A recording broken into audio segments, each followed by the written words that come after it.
Hello, this is Morel Bernard with the continuation of the story, Dr. Jekyll and Mr. Hyde. And we have two more videos. I thought today might be the last, but there will be another. And so we're coming to the end, but today is not quite the last. There will be one other video afterwards. And by the way, please subscribe to the channel and please share the videos. So, the case of Dr. Jekyll and Mr. Hyde.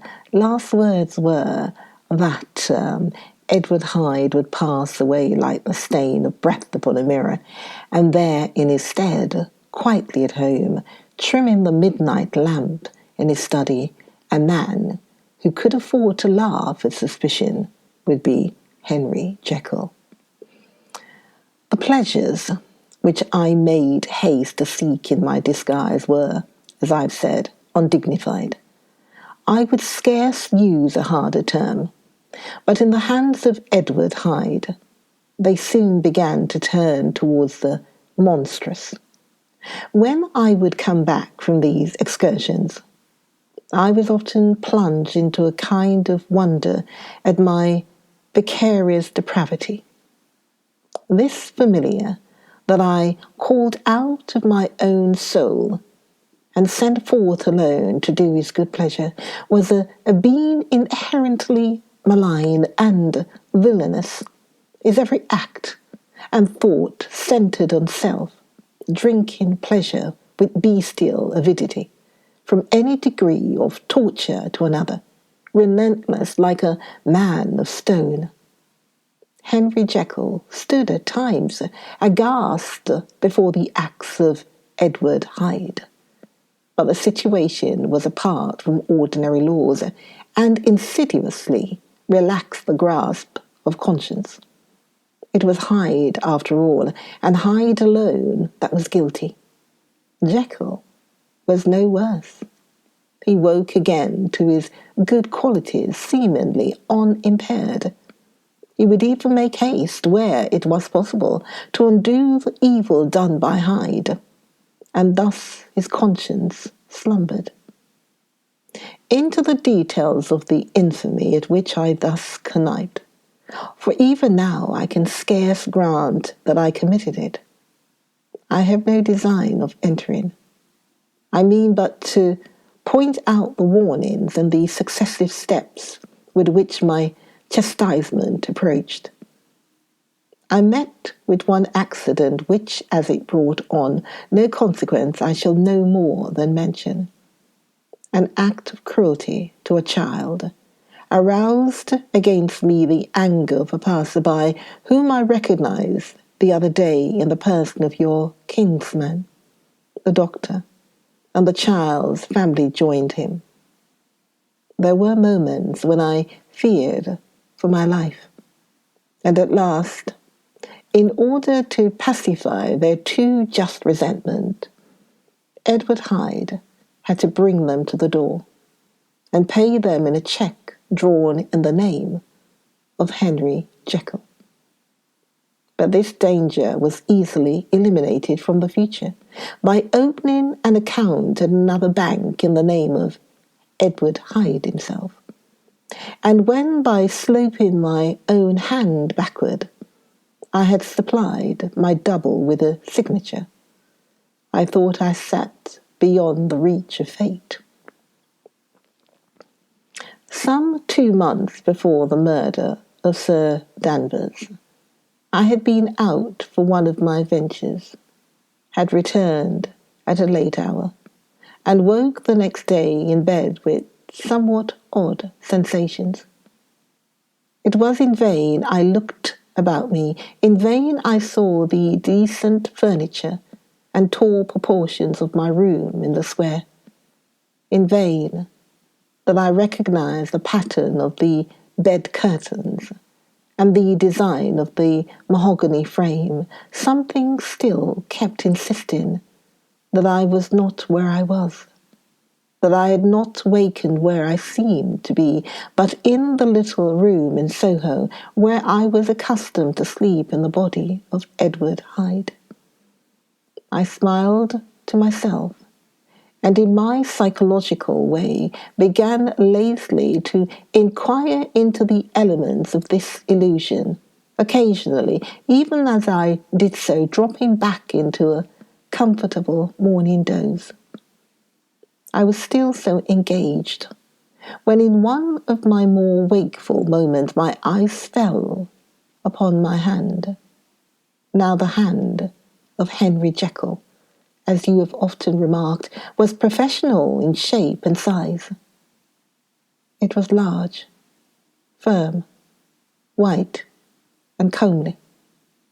But the hand which I now saw clearly enough in the yellow light of a mid-London morning, lying half shut on the bedclothes, was lean, corded, knuckly, of a dusky pallor, and thickly shaded with a swart growth of hair. It was a hand of Edward Hyde. I must have stared upon it for nearly half a minute, sunk as I was in the mere stupidity of wonder, before terror woke up in my breast as sudden and startling as the crash of cymbals, and bounding from my bed I rushed to the mirror. At the sight that met my eyes, my blood was changed into something exquisitely thin and icy.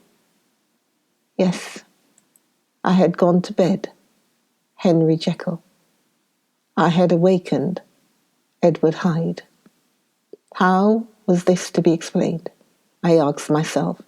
And then, with another bound of terror, how was it to be remedied? It was well on in the morning. The servants were up.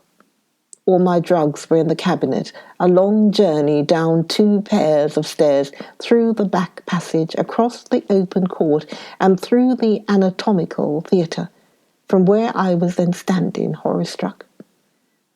It might indeed be possible to cover my face, but of what use was that, when I was unable to conceal the alteration in my stature? And then, with an overpowering sweetness of relief, it came back upon my mind that the servants were already used to the coming and going of my second self. I had soon dressed, as well as I was able, in clothes of my own size, had soon passed through the house where Bradshaw stared and drew back at seeing Mr. Hyde at such an hour and in such a strange array. And 10 minutes later, Dr. Jekyll had returned to his own shape and was sitting down with a darkened brow to make a feint of breakfasting. Small indeed was my appetite. This inexplicable incident, this reversal of my previous experience, seemed like the Babylonian finger on the wall, to be spelling out the letters of my judgment. And I began to reflect more seriously than ever before on the issues and possibilities of my double existence.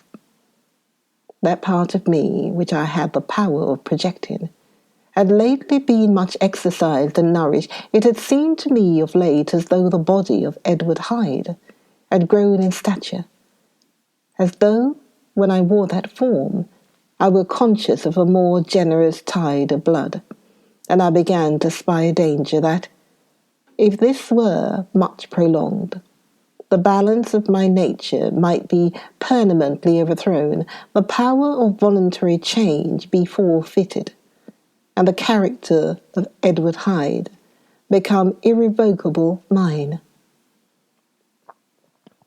The power of the drug had not been always equally displayed. Once, very early in my career, it had totally failed me. Since then, I had been obliged on more than one occasion to double and once, with infinite risk of death, to treble the amount. And these rare uncertainties had cast hitherto the sole shadow of my contentment.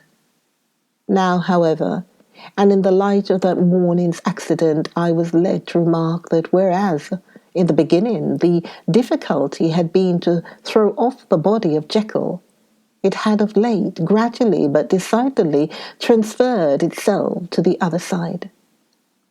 All things therefore seemed to point to this, that I was slowly losing hold of my original and better self, and becoming slowly incorporated with my second and worse. Between these two, I now felt I had to choose. My two natures had memory in common, but all other faculties were more unequally shared between them. Jekyll, who was composite, now with the most sensitive apprehensions, now with a greedy gusto projected and shared in the pleasures and adventures of Hyde. But Hyde was indifferent to Jekyll, or but remembered him as the mountain bandit remembers the cavern in which he conceals himself from pursuit. Jekyll had more than a father's interest. Hyde had more than a son's indifference. To cast in my lot with Jekyll was to die to those appetites which I had long secretly indulged and had of late begun to pamper. To cast it in with Hyde was to die to 1,000 interests and aspirations, and to become at a blow and forever despised and friendless. The bargain might appear unequal, but there was still another consideration in the scales. For while Jekyll would suffer smartingly in the fires of abstinence, Hyde would be not even conscious of all that he had lost. Strange as my circumstances were, the terms of this debate are as old and commonplace as man. Much the same inducement and alarms cast the die for any tempted and trembling sinner, and it fell out with me, as it falls with so vast a majority of my fellows, that I chose the better part, and was found wanting in the strength to keep to it. Yes, I preferred the elderly and discontented doctor, surrounded by friends and cherishing honest hopes, and bade a resolute farewell to the liberty, to the comparative youth, the light step, leaping impulses, and secret pleasures that I had enjoyed in the disguise of Hyde. I made this choice, perhaps with some unconscious reservation, for I neither gave up the house in Soho, nor destroyed the clothes of Edward Hyde, which lay ready in my cabinet. For 2 months, however, I was true to my determination. For 2 months, I led a life of such severity as I had never before attained to, and enjoyed the compensations of an approving conscience. But time began at last to liberate the freshness of my alarm. The praises of conscience began to grow into a thing of course. I began to be tortured with throes and longings, as of Hyde struggling after freedom, and at last, in an hour of moral weakness, I once again compounded and swallowed the transforming draught. I do not suppose that when a drunkard reasons with himself upon his vice, he is once out of 500 times affected by the dangers that he runs through his brutish physical insensibility. Neither had I, long as I had considered my position, made enough allowance for the complete moral insensibility and insensate readiness to evil, which were the leading characters of Edward Hyde. Yet it was by these that I was punished. My devil had been long caged. He came out roaring. I was conscious, even when I took the draught, of a more unbridled, a more furious propensity to ill. It must have been this, I suppose, that stirred in my soul that tempest of impatience with which I listened to the civilities of my unhappy victim. I declare, at least before God, no man, morally sane, could have been guilty of that crime upon so pitiful a provocation, and that I struck in no more reasonable spirit than that in which a sick child may break a plaything. But I had voluntarily stripped myself of all those balancing instinct by which even the worst of us continues to walk with some degree of steadiness among temptations. and in my case to be tempted, however slightly, was to fall. Instantly the spirit of hell awoke in me enraged.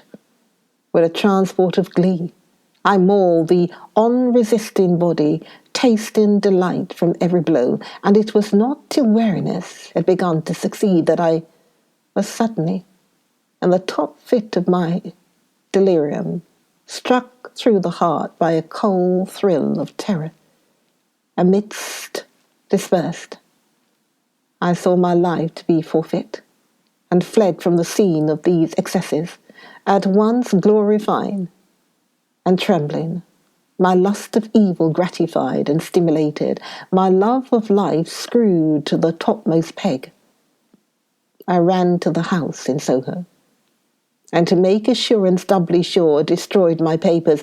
Thence I set out through the lamplit streets on the same divided ecstasy of mind, gloating on my crime, light-headedly devising others in the future, and yet still hastening and still hearkening in my wake for the steps of the avenger. Hyde had the song upon his lips as he compounded the draught, and as he drank it, pledged the dead man. The pangs of transformation had not done tearing him before Henry Jekyll, with streaming tears of gratitude and remorse, had fallen upon his knees and lifted his hands, clasped hands to God. The veil of self-indulgence was rent from head to foot. I saw my life as a whole. I followed it up from the days of childhood, when I had walked with my father's hand, and through the self-denying toils of my professional life, to arrive again and again with the same sense of unreality at the damned horrors of the evening. I could have screamed aloud. I sought with tears and prayers to smother down the crowd of hideous images and sounds with which my memory swarmed against me, and still, between the petitions, the ugly face of my iniquity stared into my soul. As the acuteness of this remorse began to die away, it was succeeded by a sense of joy. The problem of my conduct was solved. Hyde was thenceforth impossible. Whether I would or not, I was now confined to the better part of my existence, and oh, how I rejoiced to think of it, with that willing humility. I embraced anew the restrictions of natural life. With what sincere renunciation I locked the door by which I had so often gone, and come and ground the key under my heel. The next day came the news that the murder had been overlooked, that the guilt of Hyde was patent to the world, and that the victim was a man high in public estimation. It was not only a crime, it had been a tragic folly. I think I was glad to know it. I think I was glad to have my better impulses thus buttressed and guarded by the terrors of the scaffold. Jekyll was now my city of refuge. Let but Hyde peep out an instant, and the hands of all men would be raised to take and slay him. I resolved in my future conduct to redeem the past, and I can say with honesty that my resolve was fruitful of some good. You know yourself how earnestly, in the last months of the last year, I laboured to relieve suffering. You know that much was done for others, and that the days passed quietly, almost happily for myself. Nor can I truly say that I wearied of this beneficent and innocent life. I think instead that I daily enjoyed it more completely, but I was still cursed with my duality of purpose. And as the first edge of my penitence wore off, the lower side of me, so long indulged, so recently chained down, began to growl for license. Not that I dreamed of resuscitating Hyde. The bare idea of that would startle me so frenzy. No, it was in my own person that I was once more tempted to trifle with my conscience. And it was an ordinary secret sinner that I at last fell before the assaults of temptation. There comes an end to all things. The most capacious measure is filled at last, and this brief condescension to my evil finally destroyed the balance of my soul. And yet I was not alarmed. The fall seemed natural, like a return to the old days before I had made my discovery. It was a fine, clear January day, wet underfoot where the frost had melted, but cloudless overhead. And the Regent's Park was full of winter chirrupings and sweet with spring odours. I sat in the sun on a bench, the animal within me licking the chops of memory. The spiritual side, a little drowsed, promising subsequent penitence, but not yet moved to begin. After all, I reflected, I was like my neighbours, and then I smiled, comparing myself with other men, comparing my active goodwill with the lazy cruelty of their neglect. And at the very moment of that vainglorious thought, a qualm came over me, a horrid nausea, and the most deadly shuddering. These passed away and left me faint. And then, as in its turn faintness subsided, I began to be aware of a change in the temper of my thoughts, a greater boldness, a contempt of danger, a solution of the bonds of obligation. I looked down. My clothes hung formlessly on my shrunken limbs. The hand that lay on my knee was corded and hairy. I was, once more, Edward Hyde. A moment before, I had been saved of all men's respect, wealthy, beloved. The cloth lay for me in the dining room at home, and now I was a common quarry of mankind, hunted, houseless, a known murderer, thrilled to the gallows. Join me for the next video. And now it will be the last video. It might be a little long, but join me for the next video, and it will be the last video of Dr. Jekyll and Mr. Hyde. Join me for the next video, last video of Dr. Jekyll and Mr. Hyde, to find out how the stories end. So join me in the next video with me, Morel Bernard. Take care for now.